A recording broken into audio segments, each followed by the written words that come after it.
शरद पवारांचे राजकारणातून निवृत्तीचे संकेत. आता राज्यसभेतही जाणार नाही.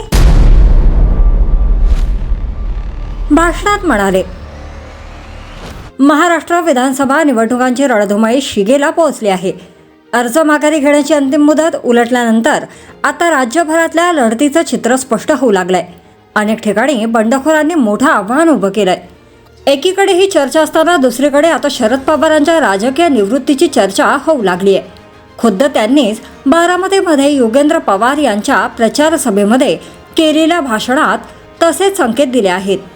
मात्र राजकारणातून निवृत्त झाल्यानंतरही सामाजिक कार्य करत राहणार असल्याचं शरद पवार म्हणाले आहेत. राष्ट्रवादी काँग्रेसमध्ये फूट पाडण्याच्या अवघ्या महिनाभर आधी शरद पवारांनी पक्षाध्यक्षपदाचा राजीनामा दिला होता.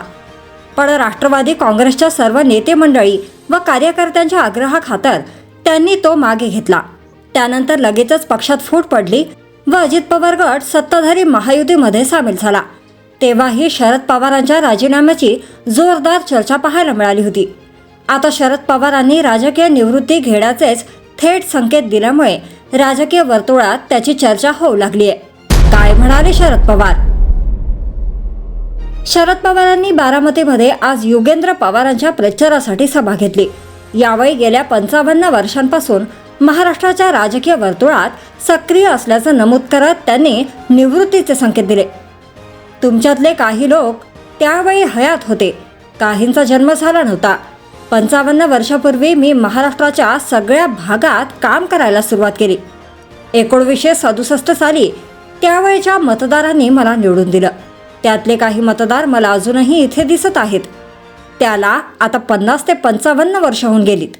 मी सगळ्यांच्या पाठिंब्यानं विधानसभेत गेलो, राज्यमंत्री झालो, मंत्री झालो, मुख्यमंत्री झालो, संरक्षण खात्याचं काम केलं, शेती खात्याचं काम केलं आणि आज मी राज्यसभेत आहे, असं शरद पवार म्हणाले.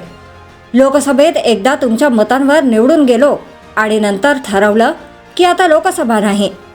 कारण 30 ते 35 वर्ष सतत निवडून गेल्यानंतर नवी पिढी तयार करायला पाहिजे. त्यामुळे 30 वर्षांपूर्वी मी निर्णय घेतला की आता मी लोकसभेला उभा राहणार नाही. इथलं राजकारण मी बघणार नाही. ही सगळी जबाबदारी अजित पवारांकडे देईल. जवळपास गेली 25 ते 30 वर्ष ही जबाबदारी त्यांच्यावर आहे. पहिले 30 वर्ष माझ्यावर, माझ्यानंतर 30 वर्ष अजित पवारांवर. आता पुढच्या 30 वर्षांची व्यवस्था करण्याची गरज आहे.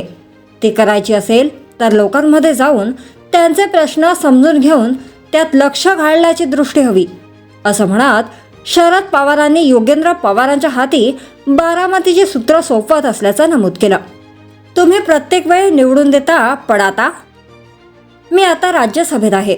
अजून 1.5 वर्ष टर्म आहे. त्यानंतर पुन्हा राज्यसभेत जायचं की नाही याचाही विचार मला करावा लागेल. लोकसभा मी लढवणार नाही, कोणतीच निवडणूक लढवणार नाही. किती निवडणुका लढवायच्या? आतापर्यंत 14 निवडणुका लढवल्या आणि तुम्ही असले लोक आहात की एकदाही घरी पाठवलं नाही. दरवेळी निवडूनच देताय.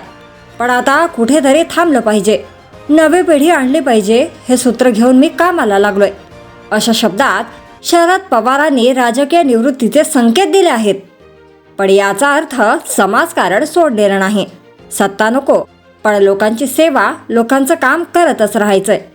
ज्या भागात दलित, भटके, विमुक्त, उपेक्षित या वर्गासाठी जे काही काम करता येईल ते करायचं, हा माझा स्वतःचा निर्णय आहे. निवडणूक आता आपल्याला नको हे मी ठरवलं आहे. पण तसं असलं तरी राज्य व्यवस्थित चाललं पाहिजे, त्यासाठी नवी पिढी तयार करायला पाहिजे, असं ते म्हणाले. जर तुम्ही अजूनही यूट्यूब चॅनलला सबस्क्राईब केलं नसेल तर ते लगेच सबस्क्राईब करा.